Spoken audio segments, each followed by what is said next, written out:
കേരളത്തിൽ അങ്ങനെയാണോ? നമ്മുടെ ലൈഫ് സ്റ്റൈല്, നമ്മുടെ ഭക്ഷണ രീതി, നമ്മുടെ ജീവിത രീതി, 30-ാമത്തെ വയസ്സിൽ മുട്ടുവേദന, 35-ാമത്തെ വയസ്സിൽ കൊളസ്ട്രോൾ, ഷുഗർ, ഇതെല്ലാം ഇതിന്റെ പീഡ ജഡ നരകൾക്കിടയിൽ 40-ാം വയസ്സിൽ കിടക്കണ അവസ്ഥയാണ് ഇപ്പോൾ ഉള്ളത്. അവിടെയാണ് ശക്തനായ മുഅ്മിൻ അഹബ്ബു ഇലല്ലാഹി മിനൽ മുഅ്മിനിൽ ദഈഫ്, ബലഹീനനായ മുഅ്മിനിനേക്കാൾ അല്ലാഹുവിന് ഇഷ്ടപ്പെട്ട ആളാണ് എന്ന് വിശുദ്ധ റസൂൽ മുഹമ്മദ് മുസ്തഫ സല്ലല്ലാഹു അലാ മുഹമ്മദ് സല്ലല്ലാഹു അലൈഹി വസല്ലം. ഖുതുബ നിർവഹിക്കുന്ന മനുഷ്യനുള്ള യോഗ്യത എന്താണെന്ന് ഖുതുബ ഓതാൻ കഴിയണം. വിനീതനായ ഞാൻ വളാഞ്ചേരിയിൽ 12 വർഷമായി ആ സേവനം ചെയ്യുന്നു. 12 വർഷത്തെ സീനിയറിറ്റി ഉണ്ടല്ലോ എന്ന് കണ്ടിട്ട് എനിക്കങ്ങാനും നിന്ന് ഖുതുബ ഓതാൻ കഴിയൂലെങ്കിൽ മഹല്ല് കമ്മിറ്റിക്കാര് വേറെ ഒരാൾ അവിടെ പോസ്റ്റ് ചെയ്യണം. അപ്പൊ മിമ്പറിന്റെ മുകളിൽ ഒരു ഖത്തീബായിട്ട് എനിക്ക് നിൽക്കാനുള്ള ക്വാളിഫിക്കേഷൻ ആഫിയത്താണ്. ഇല്ലെങ്കിൽ അടുത്ത ആള് നിൽക്കട്ടെ എന്നാ പറഞ്ഞത്, അല്ലാതെ ഇരുന്ന് ഖുതുബ ഓതട്ടെ എന്നല്ല പറഞ്ഞത്. ആഫിയത്തിന് ഒരു മതം കൊടുക്കുന്ന പ്രാധാന്യം എത്രയാണ്? അതുകൊണ്ടാണ് ഹിദായത്തിന്റെ ശേഷം ആഫിയത്തിനെ തേടുന്നത്. 2 സുജൂദിന്റെ ഇടയിലുള്ള ഇരുത്തത്തിൽ നമ്മൾ പറയാൻ റബ്ബി ഗുഫിർലി വർഹംനി വസ്ബുർനി വർഫഅനി വർസുഖ്നി, പിന്നെ പറയാണ് വഹ്ദിനി, എനിക്ക് ഹിദായത്ത് തരണേ. അവസാനം ഹിദായത്തിന്റെ ഉടനെ പറയുന്നത് വആഫിനി, എനിക്ക് ആഫിയത്ത് തരണേ അല്ലാഹ്. നബിതങ്ങളുടെ സ്ഥിരമായ ദുആ ഏതായിരുന്നു? അല്ലാഹുമ്മ ഇന്നി അസ്അലുകൽ അഫ്വാ വൽ ആഫിയത വൽ മുആഫാത ദായിമാ. അല്ലാഹുവേ, അഫ്വ്, മാപ്പിനെയും ആഫിയത്തിനെയും ഞാൻ ചോദിക്കേണ്ട റബ്ബേ. ആഫിയത്ത് നന്നായി ചോദിക്കണം റബ്ബിനോട്. മാത്രമല്ല, നമ്മുടെ ബോഡി പെർഫെക്റ്റ് ആയ സമയത്ത് ഇബാദത്ത് നന്നായി ചെയ്യും വേണം. ഇനി ഒരു സമയത്ത് ഇബാദത്ത് ചെയ്യാൻ കഴിയുമെന്ന് നമ്മൾ ഒരിക്കലും വിചാരിക്കരുത് എന്നർത്ഥം. ഈ ആഫിയത്തിന്റെ മാർഗങ്ങൾ ഇങ്ങനെ പരിശോധന നടത്തുന്ന ഇസ്ലാം എല്ലാ മേഖലയിലും ഇടപെടൽ നടത്തുന്നുണ്ടല്ലോ. ഇപ്പൊ ബ്രഷിംഗ് ആരോഗ്യത്തിന്റെ വലിയൊരു ശാഖയാണ്. ഡെന്റിസ്റ്റുകളൊക്കെ ഇപ്പൊ പറഞ്ഞുകൊണ്ടിരിക്കുകയാണ് മുഴുവൻ സമയം ബ്രഷ് ചെയ്യണം, മുഴുവൻ സമയം ബ്രഷ് ചെയ്യണം. ആരോഗ്യ വിദഗ്ധർ പറഞ്ഞുകൊണ്ടിരിക്കുകയാണ് ഈ പല്ലിന്റെയും കോട്ടിന്റെ ഉള്ളിൽ കൂടെ പോയിക്കൊണ്ടിരിക്കുന്ന മൈന്യൂട്ടായിരിക്കുന്ന നെർവ്സ് കണ്ണുമായി ബന്ധപ്പെട്ടതാണ്. ചെറിയ കുട്ടികൾക്കൊക്കെ പല്ലിന് അസുഖം ഉണ്ടെങ്കിൽ വളരെ ശ്രദ്ധിക്കണം. അത് ഹൃദയങ്ങളിലേക്ക് വരെ ഞരമ്പുകൾ കടന്നു പോകുന്നതാണ്. രക്തചംക്രമണം നടത്തുന്ന മനുഷ്യ ശരീരത്തിന്റെ പ്രധാന ഓർഗാനുകളിലേക്കൊക്കെ പല്ലിൽ നിന്ന് ഒരുപാട് ഞരമ്പുകൾ പാസ് ചെയ്യുന്നുണ്ട്. അതുകൊണ്ട് പല്ല് കേടാവാതെ സൂക്ഷിക്കണം, പൊത്ത് കേടാവാതെ സൂക്ഷിക്കണം എന്ന് മെഡിക്കൽ സയൻസ് പറയും. അപ്പൊ നമ്മള് ബ്രഷ് ചെയ്യാനും പല്ല് വെച്ച് കൊടുക്കാനും എല്ലാത്തിനും ഒരുങ്ങും. അഷ്റഫുൽ ഖൽഖായി നബി തിരുമേനി പറഞ്ഞിട്ടുണ്ട്, ലൗലാ അൻ അശുഖ അലാ ഉമ്മതി, എന്റെ സമുദായത്തിനെങ്ങാനും ബുദ്ധിമുട്ടാകും എന്ന് നേതാവായ ഞാൻ പേടിച്ചിട്ടില്ലായിരുന്നുവെങ്കിൽ ലഅമർതുഹും ബിസ്വാക്, നിർബന്ധമായും ഞാൻ അവരോട് മിസ്വാക്ക് ചെയ്യാൻ കൽപ്പിക്കുമായിരുന്നു. ഇൻദ കുല്ലി സ്വലാഹ്, എല്ലാ നിസ്കാരത്തിന്റെ സമയം ബ്രഷ് ചെയ്യാൻ ഞാൻ അവർക്ക് നിർബന്ധമാക്കുമായിരുന്നു. ലൗലാ അൻ അശുഖ, പിന്നെന്തേ ഞാൻ ആ ഉദ്യമത്തിൽ നിന്നും എല്ലാം മാറുന്നത്? എന്റെ ഉമ്മത്തിന് ഞാൻ അതൊരു പ്രയാസമാകുമെന്ന് പേടിച്ചിട്ടാണ്. അപ്പൊ റസൂലുള്ളാഹിന്റെ ആംബിഷൻ നമ്മൾ പഠിക്കണം. 5 നേരം ബ്രഷ് ചെയ്യാൻ പറയായിരുന്നു. അറബികളെ കണ്ടിട്ടില്ല നിങ്ങൾ? ഇനി അറബി ചെക്കന്മാർ എന്ത് വലിയ കച്ചറ കുട്ടികളാണെങ്കിലും ശരി, അവര് 2 വിരലിന്റെ ഇടയിൽ കണ്ടക്ടർമാര് പൈസ വെക്കണ മാതിരി അറാഖിന്റെ ഒരു കഷ്ണം വെക്കാത്ത അറബി കുട്ടികൾ കുറവായിരിക്കും. സൗദി അറേബ്യയിൽ പ്രത്യേകിച്ചും അറാഖിന്റെ ഒരു കഷ്ണം വിറകിന്റെ ഇടയിൽ ഇങ്ങനെ വെച്ചിട്ട് നല്ല തോപ് കന്തൂര കുപ്പായി ഇട്ടിട്ട് ആ കത്രയും ആ വള്ളി ഇട്ടിട്ട് ഇങ്ങനെ പള്ളിയിലേക്ക് ആരാധനാലയങ്ങളിലേക്ക് പോകുന്നത് ചെറുപ്പക്കാരായ അറബി കുട്ടികളിലടക്കം കാണുന്ന ഒരു സ്ഥിരം കാഴ്ചയാണ്. എന്നിട്ട് അവരെ ഇടക്കിടക്ക് ഇങ്ങനെ ദന്തധാവനം ചെയ്തുകൊണ്ടിരിക്കും. ഒരള്ള എന്ത് കൊള്ളി കഷ്ണമായിട്ടും നിങ്ങൾക്ക് ബ്രഷിംഗ് നടത്താം, മിസ്വാക്ക് ചെയ്യാം. മഹാനായ അത്തിപ്പറ്റ ഉസ്താദിന്റെ ഗ്രേസ് വാലിയിലെ സലാത്ത് നടക്കുമ്പോൾ ഉസ്താദിന്റെ കുറെ മുഹിബ്ബീങ്ങളായ ആൾക്കാർ ഉസ്താദിനെ കൊണ്ടുപോയി കൊടുക്കാറുണ്ടായിരുന്നത് ഉസ്താദിന് ഇഷ്ടപ്പെട്ട സാധനമാണ് ചെയ്രിപ്പൊളിയായിട്ടുണ്ടാക്കിയ മിസ്വാക്ക്, ഇങ്ങനെ വളഞ്ഞ മിസ്വാക്ക്. എന്നിട്ട് നല്ല മനോഹരമായിട്ട് ചൈരിയായിട്ടുണ്ടാക്കിയ മിസ്വാക്ക് ഉസ്താദിനെ കൊണ്ടുപോയി കൊടുക്കണം. ഉസ്താദിന്റെ മുഹിബ്ബീങ്ങളുണ്ട്. അത് മിസ്വാക്കിന്റെ സന്ദേശം കൊടുക്കാൻ കൂടിയാണ്, ഒരു സന്ദേശം കൊടുക്കൽ കൂടിയാണ്. അറാഖിന്റെ കഷ്ണം, ഈ അറാഖില് നമ്മുടെ ഈ അണുക്കളെ നശിപ്പിക്കാനുള്ള ഒരുപാട് സാധനങ്ങളുണ്ട്. നമ്മൾ കുറെ നേരം ബ്രഷ് ചെയ്യാതിരുന്നു, അതിന്റെ ഇടയിൽ നമ്മൾ ഒരുപാട് ഭക്ഷണം കഴിച്ചു. മലയാളികളുടെ സ്വഭാവം എന്താ? ഇടവിട്ട് ഭക്ഷണം കഴിക്കുന്ന സ്വഭാവമാണ്. അവിടുന്ന് ഇവിടുന്നൊക്കെ തിന്നും. ഒരു വീട്ടിൽ നിന്ന് മാത്രമല്ല, കടയിൽ നിന്ന് തിന്നും, അവിടുന്ന് തിന്നും, ഇവിടുന്ന് തിന്നും. പ്രത്യേകിച്ച് ഈ ചോക്ലേറ്റ്, ഈ സ്വീറ്റ്സ്, ഇതെങ്ങാനും വായിലേക്ക് ഇറങ്ങിക്കഴിഞ്ഞാൽ ഭയങ്കരം കാർബോഹൈഡ്രേറ്റിനെ ഇത് ഉൽപ്പാദിപ്പിക്കും. ഈ പല്ലിന്റെ ഇടയിൽ കാർബോഹൈഡ്രേറ്റ് അള്ളിപ്പിടിച്ചു കഴിഞ്ഞാൽ പല്ലിന്റെ ഇനാമിൽ നഷ്ടപ്പെടും, പല്ല് ദ്രവിക്കും, അതിന്റെ മുരടിൽ നിന്ന് ആട്ടം കുടുങ്ങും, അതിന്റെ ഞരമ്പുകൾ ശോഷിക്കും. അതുകൊണ്ട് ഈ ചോക്ലേറ്റിന്റെ അംശങ്ങൾ, കാർബോഹൈഡ്രേറ്റിന്റെ അംശങ്ങൾ 3 മണിക്കൂറിന്റെ മുകളിൽ പോയാൽ അത് രാസപദാർത്ഥമായിട്ട് മാറും. പിന്നെ അത് പല്ലിന് കേടായിരിക്കും. നിങ്ങൾ നോക്ക്, എല്ലാ നിസ്കാരത്തിന്റെ നേരത്തും ഞാൻ അവർക്ക് ബ്രഷ് ചെയ്യാൻ പറയായിരുന്നു. എല്ലാ നിസ്കാരത്തിന്റെ നേരത്തും ആ മിസ്വാക്ക്, ആ ദന്തധാവനത്തിന്റെ പ്രാധാന്യം നമ്മൾ മനസ്സിലാക്കണം. നമ്മുടെ വുളു ഒന്ന് നോക്ക്, ഇസ്ലാമിന്റെ ഒരു ആരോഗ്യവശം. ഡോക്ടർ അലക്സാണ്ടർ ജേക്കബിന്റെ the introduction speech about Islam എന്ന് പറഞ്ഞ പ്രഭാഷണത്തിൽ മുൻ DGP ഓഫ് കേരള പോലീസ്, ഡോക്ടറാണ്, ക്രൈസ്തവനാണ്, ബുദ്ധിജീവിയാണ്, വലിയ സമർത്ഥനാണ്, ജയിൽ ഡിപ്പാർട്ട്മെന്റിന്റെ IG ആയിരുന്നു, DGP ആയിരുന്നു. കേരളത്തിൽ ഒരുപാട് മേഖലയിൽ ഇടപെട്ട പരിചയ സമ്പത്തുള്ള, എന്നാൽ ബുദ്ധി വൈഭവമുള്ള, അതിന്റെ കൂടെ തന്നെ എല്ലാ സാരാംശങ്ങളെയും ഉൾക്കൊള്ളാനുള്ള പക്വതയുള്ള, വളരെ ഇരുത്തം വന്ന ഒരു പോലീസ് ഉദ്യോഗസ്ഥനാണ് ഡോക്ടർ അലക്സാണ്ടർ ജേക്കബ്. അദ്ദേഹത്തിന്റെ മനോഹരമായ പ്രഭാഷണങ്ങളൊക്കെ യൂട്യൂബിൽ വളരെ ഹിറ്റാണ്, വൈറലാണ്. എല്ലാ മതക്കാരും കേൾക്കാൻ ആഗ്രഹിക്കുന്ന ഒരു ചിന്തകൻ കൂടിയാണ് കേരളം കണ്ട പോലീസ് ഉദ്യോഗസ്ഥൻ. അപ്പൊ അതിന്റെ ഇടയിൽ കൂടെ ഞാൻ പറയാൻ ആഗ്രഹിക്കുകയാണ്, അദ്ദേഹത്തിന്റെ 1 മണിക്കൂർ നീണ്ടു കിടക്കുന്ന the introduction speech about Islam എന്ന് പറഞ്ഞിട്ടുള്ള ക്രൈസ്തവനായ പോലീസ് ഉദ്യോഗസ്ഥന്റെ പ്രഭാഷണം മുസ്ലിങ്ങൾ ആദ്യം പഠിക്കണം. ഇസ്ലാം ഇത്രയും വലിയ സൗന്ദര്യമുള്ള മതമാണെന്ന് അലക്സാണ്ടർ ജേക്കബിന്റെ പ്രസംഗം കേട്ടിട്ട് പല ചെറുപ്പക്കാരും മനസ്സിലാക്കിയത്. അദ്ദേഹം പറഞ്ഞു, ഇസ്ലാമിൽ മുസ്ലിങ്ങൾ സുജൂദിലേക്ക് പോകുന്നത് കൊണ്ടാണ് ഇബാദത്ത് ചെയ്തുകൊണ്ടിരിക്കുന്ന മുസ്ലിങ്ങൾക്ക് എപ്പോഴും വളരെ പെർഫെക്റ്റ് ആയിട്ട് അവരെ കാണാൻ സാധിക്കുന്നത്.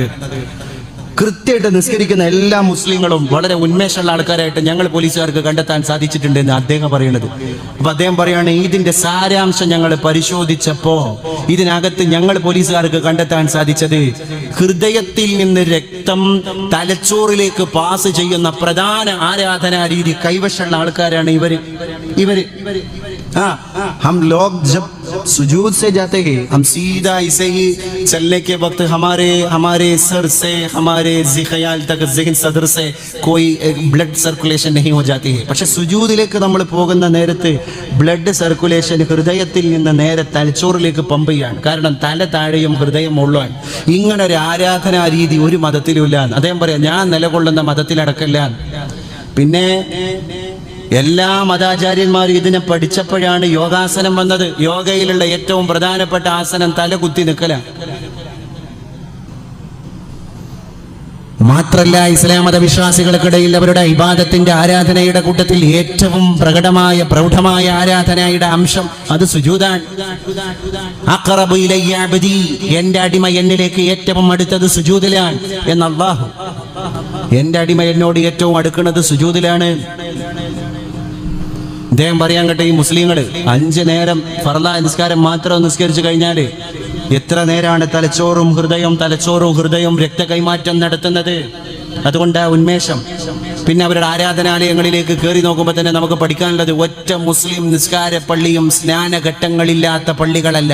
അദ്ദേഹം പറയാൻ, എല്ലാ മുസ്ലിം നിസ്കാര പള്ളിയുടെ മുമ്പിലും, പണ്ട് നമ്മൾ സ്രാമ്പ്യ എന്ന് പറഞ്ഞ നിസ്കാര പള്ളി, പണ്ട് തെക്കൻ ഭാഗത്ത് തൈക്കാവ് എന്ന് പറയുന്ന ചെറിയ പള്ളിയുടെ മുമ്പിലടക്കം ഒന്നുക്ക് കുളം അല്ലെങ്കിൽ ഹൗബ് അല്ലെങ്കിൽ പൈപ്പ് ഇതില്ലാത്ത മുസ്ലിം പള്ളി ഏതാ? എന്നാ ഒരു പൈപ്പെങ്കിലുമുള്ള ഒരു ക്ഷേത്രമോ ഒരു ക്രൈസ്തവ ദേവാലയമോ ചർച്ചോ ലോകത്തില്ല. അതുകൊണ്ട് മറ്റ് മതങ്ങളുടെ ആരാധനാലയങ്ങൾക്ക് മുറ്റത്ത് സ്നാനഘട്ടങ്ങളില്ല എന്ന് മാത്രമല്ല, ഇസ്ലാമിന്റെ ആരാധനാലയങ്ങളിൽ സ്നാനഘട്ടമില്ലാത്ത ഒറ്റ ആരാധനാലയവും ഇല്ല എന്ന് അലക്സാണ്ടർ ജേക്കബ് സമർത്ഥിച്ചു പറഞ്ഞു. അപ്പോ പുറം ഭാഗം ശുദ്ധിയാക്കിയിട്ടേ അവർക്ക് അകം ശുദ്ധിയാക്കാൻ പാടുള്ളൂ എന്നർത്ഥം.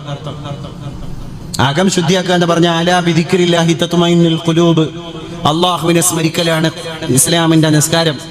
അള്ളാഹുമായിട്ടുള്ള സംഭാഷണമാണ്, കോൺവെർസേഷൻ ബിറ്റ്വീൻ ഗോഡ്. അടിമയും അള്ളാഹും തമ്മിലുള്ള ഒരു കോൺവെർസേഷനാണ് നിസ്കാരം. മുനാജാത്താണ് ബൈനൽ അബ്ദി വ റബ്ബിഹി. ആ കോൺവെർസേഷനിലേക്ക് കടന്നു പോകണമെങ്കിൽ ശുദ്ധിയാകണം. അപ്പൊ പുറം ശുദ്ധിയാകണതിനെ പറ്റി അദ്ദേഹം പറയാണ്, അവരാദ്യം അവരുടെ അംഗസ്നാനം വുളൂ ചെയ്യുമ്പോൾ മുസ്ലിങ്ങൾ ചെയ്യുന്നത് മുൻകൈ കഴുകലാണ്. എന്തൊരു വലിയ സൈക്കോളജിയാണ്. കാരണം മുൻകൈ എന്ന് പറയുന്നത് small vehicles of human body, മനുഷ്യ ശരീരത്തിലെ ചെറിയ വാഹനങ്ങളാണ്. അത് അവിടെ പിടിച്ച് ഇവിടെ പിടിച്ച് അത് തൊട്ട് ഇത് തൊട്ട് എല്ലാ മാലിന്യങ്ങളിലേക്കും പരതാൻ സാധ്യതയുണ്ട്. മുൻകൈ കഴുകിയിട്ടേ അവരുടെ വുളൂ തുടങ്ങാൻ പാടുള്ളൂ. എത്രത്തോളം എന്ന് വെച്ചാൽ രാത്രി കടന്നുറങ്ങിയ മനുഷ്യൻ ഹൗദിൽ പോയിട്ട് വുളൂ ചെയ്യുമ്പോൾ അതിന്റെ ചിട്ടടക്കം ഇസ്ലാം പഠിപ്പിച്ചു. കുറച്ച് വെള്ളം ഒരു പാത്രത്തിൽ പുറത്തേക്ക് എടുത്തിട്ട് പുറത്തേക്ക് കഴുകണം. ആ സ്നാനഘട്ടത്തിലേക്ക് ഹൗദിലേക്ക് കൈയിട്ട് കഴുകരുത്. കാരണം ലാ യഅരിഫ് ഐന ബാതത് യദുഹു എന്ന് പോലും ഇസ്ലാം പറഞ്ഞു. ഇത്രയും സൂക്ഷ്മമായിട്ട് മുൻകൈ കഴുകി വായിൽ വെള്ളം കൊപ്പിളിക്കുന്നതിന്റെ കൂടെ മൂക്കിൽ വെള്ളം കയറ്റുന്നു, ഇടത് കൈ കൊണ്ട് ചീറ്റുന്നു. പൊടിപടലങ്ങൾ ഏറ്റവും കൂടുതൽ കടന്നു വരുന്ന ഇന്നത്തെ കാലം, വാഹനങ്ങളാവട്ടെ, കെട്ടിടങ്ങളാകട്ടെ, നിർമ്മാണ മേഖലകളാകട്ടെ, ഒരു വഴിക്ക് നമുക്ക് പോകാൻ പറ്റും. ചെറിയ കുട്ടികൾക്കടക്കം അലർജി, ആസ്തമ. അതുകൊണ്ട് പൾമോളജി വിദഗ്ധന്മാരുടെ, ചെസ്റ്റ് വിദഗ്ധന്മാരുടെ, നെഞ്ചുരോഗ വിദഗ്ധന്മാരുടെ സമ്മേളനം നാളെ നടക്കാൻ പോവുകയാണ് മലപ്പുറം ജില്ലയിൽ. ഏറ്റവും കൂടുതൽ തിരക്കുള്ള മെഡിക്കൽ ഡിപ്പാർട്ട്മെന്റ് ആയിട്ട് പുൽമോളജി മാറി. എന്താ കാരണം? അലർജി ഡിപ്പാർട്ട്മെന്റിന്റെ ആൾക്കാർക്ക് തിരക്ക് കൂടി. ചെറിയ കുട്ടികൾക്കടക്കം തുമ്മല്, ചെറിയ കുട്ടികൾക്കടക്കം ആസ്തമ. അവസാനം മെഡിക്കൽ സയൻസിന്റെ പറയാണ്, ഈ മൂക്കിലൂടെ പൊടിപടലങ്ങൾ കയറി അത് മസ്തിഷ്കങ്ങളിലേക്ക് കടന്നുപോയി ബ്രെയിൻ ട്യൂമർ ആകാനുള്ള സാധ്യത അടക്കണ്ട്. മുസ്ലിങ്ങൾ 5 നേരത്തെ വുളൂഇൽ പറയുന്നത് മൂക്കിൽ വെള്ളം കയറ്റുകയും ചീറ്റുകയും ചെയ്യണമെന്നാണ്. ഈ പൊടി ഒരിക്കലും ദ്രവിച്ച് അല്ലെങ്കിൽ വലിയ വലിയ കെമിക്കലുകളായി മനുഷ്യ മസ്തിഷ്കത്തിലേക്ക് പോകാതിരിക്കാൻ ഇത് മുസ്ലിങ്ങളെ അവരുടെ വുളൂ സഹായിച്ചുകൊണ്ടിരിക്കുന്നു എന്നും അലക്സാണ്ടർ ജേക്കബ് പറയാണ്. അങ്ങനെ ഓരോന്നും. നമ്മുടെ തലച്ചോറ്, തല തടവൽ ഒരു പ്രധാന ഇനമാണ്. വുളൂഇന്റെ കൂട്ടത്തിൽ തല തടവുക. ഈ തല തടവുക എന്ന് പറഞ്ഞാൽ ചില്ലറ കാര്യമല്ല. തലയുടെ മുകളിലൂടെയാണ് മസ്തിഷ്കത്തിൽ നിന്നുള്ള ഉണർവിന്റെ എല്ലാ ഞരമ്പുകളും മൂർധാവിലൂടെ പാസ് ചെയ്യുന്നത്. കൃത്യമായിട്ട് ഒരാൾ തല തടവി കഴിഞ്ഞാൽ അദ്ദേഹത്തിന്റെ മനസ്സ് ഉണരും, മസ്തിഷ്കം ഉണരുന്നതാണ്. എന്തെങ്കിലും ഒരു അൺകോൺഷ്യസ് ആയിട്ട് ഇരിക്കുകയാണെങ്കിൽ തലയിൽ കുറച്ച് വെള്ളം ഒഴിച്ചാൽ മതി, ഒന്ന് ഫ്രഷ് ആവാൻ. മുഖത്ത് കുറച്ച് വെള്ളം ഒഴിച്ചാലും ഫ്രഷ് ആവും. അതുകൊണ്ട് ആ ബോധരഹിതനായ മനുഷ്യന്റെ മുഖത്തേക്ക് വെള്ളം കുടഞ്ഞാലേ ബോധം തെളിയുള്ളൂ. മുസ്ലിങ്ങൾ 5 നേരം ഉപബോധത്തിൽ നിന്ന് വെള്ളം കുടഞ്ഞിട്ട് അവബോധത്തിലേക്ക് തിരിച്ചു വരികയാണെന്ന് അദ്ദേഹം പറയാൻ. മുഖത്ത് വെള്ളാക്കണം, തലയിൽ വെള്ളം തടവണം. ഇങ്ങനെയും പെർഫെക്റ്റ് ശുദ്ധീകരണം നടത്തിയിട്ടാണ് അവർ ആരാധനാലയത്തിന്റെ അകത്ത് പോയിട്ട് അല്ലാഹു അക്ബർ എന്ന് പറയുന്നത്. അതിലെ കോൺസെൻട്രേഷൻ. ഹാർഡ്വേർഡ് യൂണിവേഴ്സിറ്റിയിലെ ഡോക്ടർ ഗിബൺ ഈ അടുത്തൊരു പരീക്ഷണം നടത്തി കുറച്ച് തൊഴിലാളികൾക്കിടയിൽ.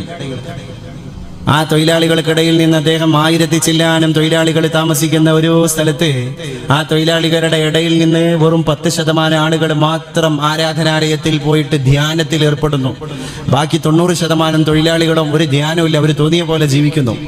ഡോക്ടർ ഗിബൺ പറഞ്ഞു, ഏകാഗ്രതയോടുകൂടെ ധ്യാനം ഒരു തൊഴിലാളി 40 മിനിറ്റെങ്കിലും നിർവഹിച്ചാൽ അയാളുടെ രക്തത്തിൽ നിന്ന് ലാക്ടേറ്റിന്റെ അംശങ്ങൾ കുറഞ്ഞു പോകുന്നു. മാനസിക രോഗികൾക്ക് ലാക്ടേറ്റിന്റെ അംശം കൂടുമ്പോഴാണ് മാനസിക രോഗം കൂടുക. ഈ ലാക്ടേറ്റിന്റെ അംശം കുറക്കാൻ 100 ഗുളിക കഴിക്കുന്ന സ്ഥാനത്താണ് മുസ്ലിംകളുടെ ഒരു ദിവസത്തെ നിസ്കാരം. ഒരു നേരത്തെ അല്ല, ഒരു ദിവസത്തെ നിസ്കാരം.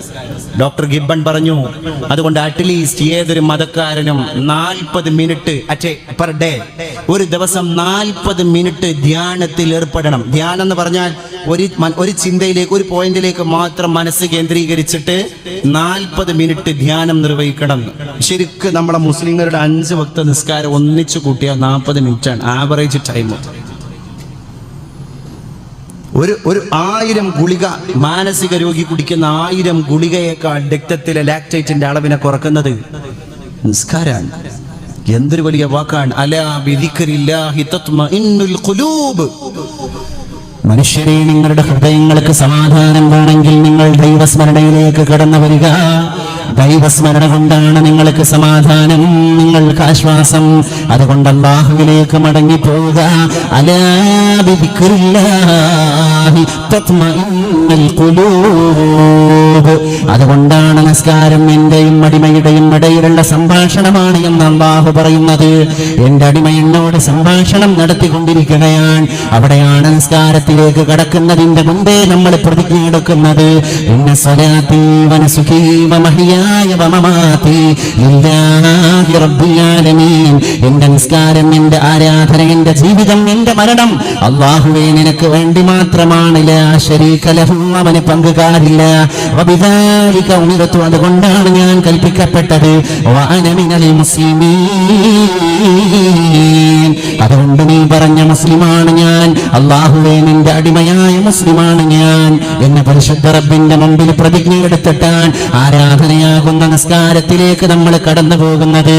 ആ പ്രതിജ്ഞ ശിരസാവഹിക്കാൻ ജീവിതത്തിന്റെ കർമ്മമണ്ഡലങ്ങളിലൂടെ സാധ്യമാകണം എന്റെ പ്രിയപ്പെട്ടവരെ. അതുകൊണ്ട് നമുക്ക് പ്രതീക്ഷിക്കാം, എല്ലാം നശിച്ചു പോയിട്ടില്ല, പോകില്ല, വല്ലതും ശേഷിക്കുമെന്നു വിചാരിക്കേ. എന്തെന്തിരങ്കരളിലാനന്ദവും നിധിയിൽ വിശ്വാസവും പുതിയ ഭാവിയുടെ തെളിവാർന്ന ജീവപ്രകാശവും. ജീവിതത്തിൽ നിന്ന് നിരാശയോടുകൂടെ കടന്നു പോകേണ്ടവരല്ല നമ്മൾ. പുതിയ പ്രതീക്ഷകളുടെ നാളെ കണ്ടുറക്കാനിരിക്കുകയാണ്, പുതിയ പ്രഭാതങ്ങൾ പൊട്ടിവിടരാനിരിക്കുകയാണ്. അതുകൊണ്ട് മുസ്ലിമായ ചെറുപ്പക്കാര, എന്റെ മുസ്ലിമായ ചെറുപ്പക്കാരി, പരിശുദ്ധ ഖുർആനിനെ മാറോട് ചേർക്കാൻ, അള്ളാഹുവിന്റെ ആരാധനാലയങ്ങളോട് സാമീപ്യം പുലർത്താൻ, അള്ളാഹുവിന്റെ മതാചാരങ്ങളെ മനസ്സിനോട് ചേർത്ത് വെക്കാൻ നമ്മൾ സന്നദ്ധത പ്രകടിപ്പിക്കണം എന്റെ പ്രിയപ്പെട്ടവരെ. നമുക്ക് പ്രതീക്ഷിക്കാം ശുഭകരമായ ഭാവിക്ക് വേണ്ടി. അതുകൊണ്ട് yesterday is A dead check. ഇന്നലെ എന്ന് പറയുന്നത് തീയതി തീർന്നു പോയ ഒരു ചെക്ക് മാത്രമാണ്. അത് ചവറ്റുകൊട്ടയിലേക്ക് കടന്നുപോയി, അത് ചവറ്റുകൊട്ടയിൽ സ്ഥാനം പിടിച്ചുപോയി. അതുകൊണ്ട് ഇന്നലകളെ ഓർത്ത് വിലാപം കൊള്ളുന്നതിൽ ബുദ്ധിയില്ല. ഇന്നലെ ഞാൻ എന്തൊക്കെ ചെയ്തു പോയി എന്ന് പറഞ്ഞ് നിരാശനാകുന്നതിൽ ഒരിക്കലും ചിന്തകൾ കുടികൊള്ളുന്നില്ല. Tomorrow is a ready cash. നാളെ, tomorrow is a promissory note. നാളെ എന്ന് പറയുന്നത് ഒരു വാഗ്ദത്ത സംഖ്യ മാത്രമാണ്, അത് കിട്ടുമെന്ന് ഉറപ്പില്ല. അതുകൊണ്ട് today is a ready cash. ഇന്ന് എന്ന് പറയുന്നത് കയ്യിൽ കിട്ടിയ ഒരു സംഖ്യയാണ്. അതുകൊണ്ട് പ്ലീസ് സ്പെൻഡ് ഇറ്റ്. ഇന്നിനെ നിങ്ങളെ ചെലവഴിക്കുക സാർത്ഥകമായ ഒരു നാളേക്ക് വേണ്ടി. അള്ളാഹു നമുക്കതിനുള്ള തൗഫീഖ് നൽകി അനുഗ്രഹിക്കുമാറാകട്ടെ. വആഖിറു ദഅവാനാ അൽഹംദുലില്ലാഹി റബ്ബിൽ ആലമീൻ.